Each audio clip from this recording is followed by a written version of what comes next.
Hey, this is Michael Fiore again from TextToTheRomanceBack.com, and today I want to talk to you about text message flirting, how to melt any man with nothing but your thumbs. Now, this video is for the ladies, so guys, if you're watching this, there might be something wrong with you. You may want to go away.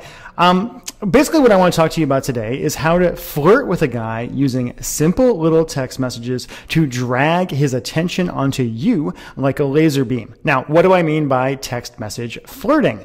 I mean sending tiny little text messages during the day that force a guy to start thinking about you and craving you, that create a hunger in him to see you and know more about you, and that even get his inner motor running so he starts fantasizing about you and becomes just a little bit obsessed with you. What I don't mean is sexting. Now, there's nothing wrong with sexting in the right circumstances, and I talk about that topic a lot in my Text Your Wife Into Bed program and to a smaller degree in my Text the Romance Back program. But if you're looking for a boyfriend, a husband, or anything even remotely serious, the absolute worst thing you can do as a woman is bring things down to the low down and dirty too fast. Now, if you're looking for something casual and don't really want to date a guy, but just want to have sex, well, go for it. That's kind of your prerogative. So what do you do to flirt with a guy really effectively over text message? Let me give you just 5 quick examples of text message flirting you should send to the guy you're dating, and 4 you should never send, no matter how drunk you are or how much you like a guy. Number 1, the confident woman. This is a great one to send right after you meet a guy and get his number, or the night after a great date. Basically, all you have to say is something along the lines of, "Stop drooling, you'll see me again soon," then a little smiley face. Why does this work? Because it's ballsy and confident and assumes he's attracted to you and is thinking about you. It works wonders. I remember my girlfriend actually did a variation of this the night after we first met. We'd been in a bar, we were a little drunk, we ended up making out a little bit. She sent me a message very similar to that, and it drove me wild. And I've coached a lot of women to send similar kinds of things. Basically, anytime you can make a guy, you can use the assumption that he's thinking about you, that he wants to see you again, you'll get his attention in a really powerful way. Number 2, the favorite part. This one is great for after a date.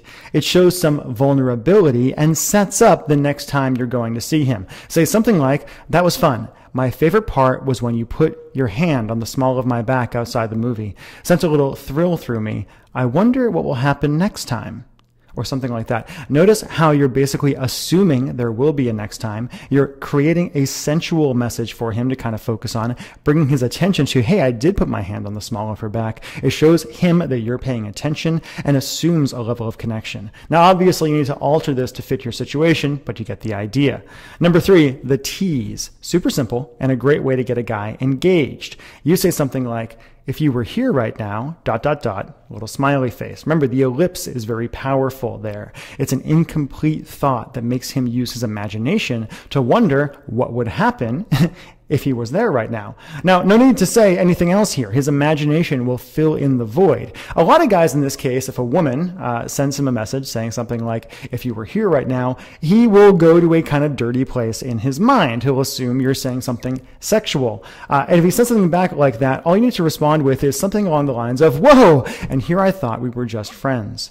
You're basically teasing him here. You're letting him be the one to think that you're going to a sexual place, and then you're pulling back a little bit. You're keeping him off balance a little bit. Later on, when you know each other better, you can send some pretty explicit, pretty dirty text to a guy and have it be a really, really effective thing. But early on, particularly when you're just flirting, don't go there. Make him wonder. Make him work for it. Make him chase you. And then when you finally submit and give in to his sexual aggression, it'll be a wonderful, wonderful thing. Number 4, the getting to know you text. Again, really easy. Send him a deep and profound question that he can hopefully answer in just a few sentences. Don't get too personal here. Just play with him like a cat with a piece of string. Say something like, "If you could be anywhere right now, where would you be?" Who knows what he'll say? He might be, say, "In your arms," or something like that. Or, "What's the single most badass thing you've done in the last 10 minutes? Now, of course, most people don't do very badass things in 10 minutes. But again, it's fun. It's flighty. It's a way to distract a guy from the boringness of his day and let him know that you're a fun, interactive girl. Another one is, if you found out a girl had done hardcore prison time, how would you feel about her? Okay, that's kind of a tease. But notice how it's kind of a fun, weird question that comes out of nowhere. You're not going for, "Let's talk about our relationship," or "What do you think about me?" too early. You really don't want to go there. It drives guys away like crazy. Number 5, the anticipator. Texting is a great way to build up the heat before a date and have a guy chomping at the bit to see you. You can say something like, when I see you tonight, I'm going to ... He'll say, what? You, oh, you'll find out. Little smiley face. Or, you can't even imagine how it's going to feel when I ... Okay, that might be dipping in the dirty territory a little bit too quickly. But now that we've covered some of the do's of texting, here's some don'ts, the absolute opposite of text message flirting in every way. 5 texts no woman should ever send. 1, the nothing text. Honestly, in my experience, guys are more guilty of this than women are. Basically, a nothing text is any text that would be or could be sent by a 19-year-old frat boy. Classic nothing texts are, yo, what's up? Hey, and anything else monosyllabic. A good flirty text goes somewhere. It's interactive. It encourages a response of some kind, and it's part of a conversation and part of a story. When someone sends a yo, what's the proper response? Yo back? Hi? Nothing there. Number 2, the story of my life. Yeah. When I coach guys, I actually tell them to use more words in their text than they're expecting. But when you're just flirting and when you're dealing with guys, you need to pull things back a bit. Keep your text to a sentence or two at a time. Be mysterious. If you tell him everything, there's no reason he'll want to see you again soon. Number 3, naked pictures. Scarlett Johansson found this one out the hard way very, very recently as I'm recording this. Okay, as a guy, it kills me to say this, but keep the clothes on. Why? It's not because naked pictures can't work wonders to get a guy scampering after you. It's because, as every celebrity known to man has found out the hard way, what happens in Vegas ends up on Facebook. If you send sexy or dirty pictures to a guy, especially a guy you're not in a relationship with, the odds are he's going to show it to his friends or it's going to end up out there on the internet.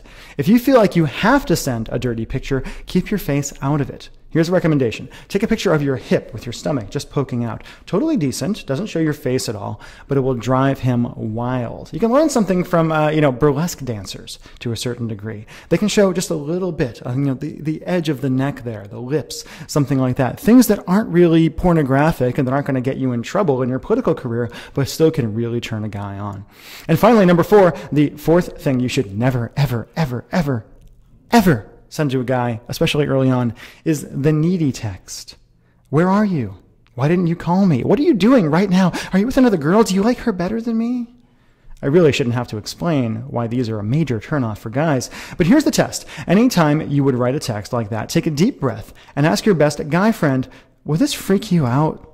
If he says yes or doesn't say anything at all and gets kind of that look on his face, you need to delete the text. Got it? So there you go. You've gotten 5 great texts to send to a guy to flirt, and 4 texts you should never, ever, ever send. And you might be wondering, Michael Fiore, how can I learn more? I hope you are. If you want to know more, what I recommend you do is click the link at the bottom of the blog post you'll see here, which will bring you to a video I put together that explains to you how to use tiny little text messages to turn even the biggest romantic numbskull into an absolute Prince Charming who pursues you like crazy and for whom romancing you becomes his new favorite hobby. It's a wonderful thing. It's a program I actually was on the Rachel Ray show for, so that's pretty cool, and it'll do great things for you. So again, all you have to do is click the link on the side of this video here, or click the link at the bottom of the blog post you're seeing this video on, and you'll watch that video and learn wonderful things about the male mind and how to text the romance back or into any relationship you want. Thank you.